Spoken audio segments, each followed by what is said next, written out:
Achilov Ungba Rabimovich.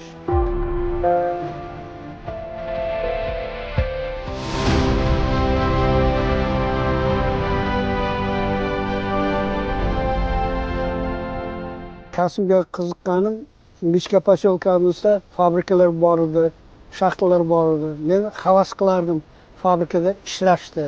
O'shandan men hozirgi kungacha shu fabrikani sohasi bo'yicha ishlab kelyapman.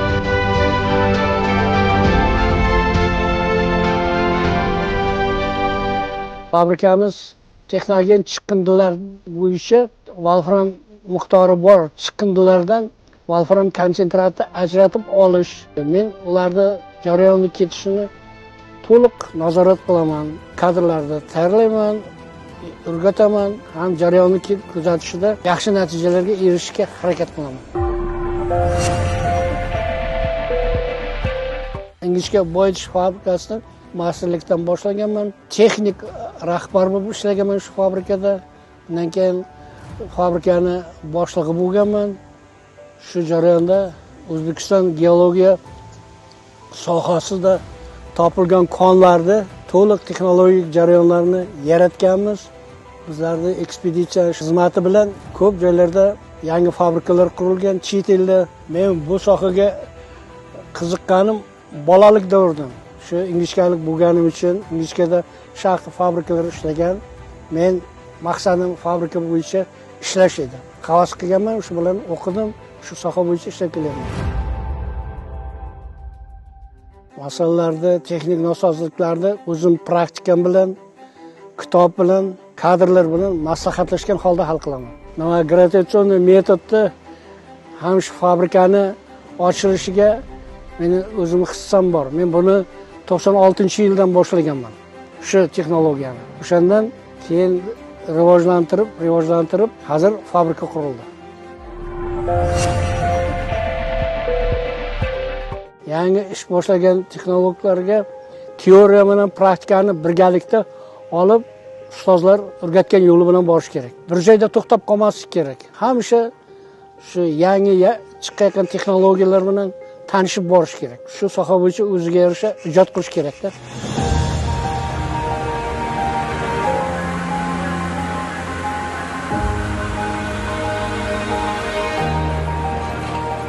Hozirgi kunda bizda texnogen chiqindilardan olayotgan konsentratlarimizni shu yerda gidrometallurgiya yo'li bilan volfram angidriti olguncha bo'lgan perspektivni planlarimiz bor, kombinatimiz qo'yganda.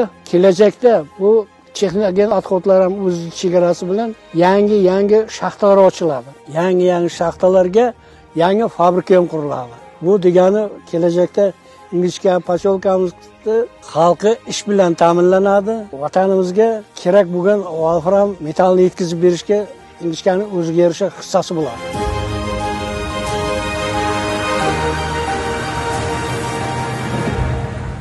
Agar menga metallarni boyitish bo'lsa, hammasi qiziqarli. Hozir o'zimizda kombinatimizda 34 ga yaqin kon bor. Agar rahbarlar qayerga yuborsa, men shu yerda hissamni qo'shish qiziqishim bor. Ishdan tashqari oilam bilan, nevaralarim bilan, ularni kelajagi bilan shug'ullanaman. Ham dam olaman. Vaqtim qolsa, shaxmatga qiziqaman. 5 ta farzandim bor, 2 ta o'g'il, 3 ta qizim bor. Bitta qizim shu kombinatda ishlaydi. 5-sexda o'g'lim texnolog. Bitta o'g'lim Zarmitanda shaxtada boshliq. Bitta o'g'lim Ohangaronda elektr chiqaradigan zavodda sex boshlig'i bo'lib ishlaydi. Bitta qizim meditsina, bitta qizim buxgalter. 15 ta nevaram bor, 4 ta chevaram bor. Shular menga hayot beradi. 9 ta studentim bor nevaralarim ichida. Hammasi a'lo baholarni o'qiyapti. Meni qiziqishim ham, maqsadim ham, hayotim ham shu nevaralarim bilan. Lekin fabrika men hayotimdan eng asosiylardan bittasi hisoblanadi. Chunki bu fabrika meni tarbiyalagan. Shu fabrika orqasidan bola chaqalarimni oyoqqa turg'izdim. Men bu fabrikani ikkinchi uyim deb bilaman.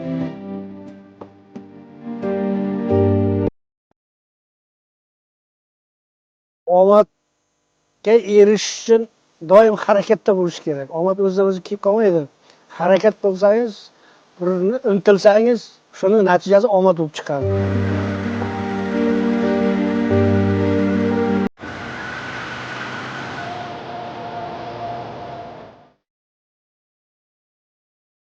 Eng oliy maqsadim nevaralarimni hammasini o'qimishli, odobli, kelajakda bir yaxshi odamlar bo'lishi niyatim.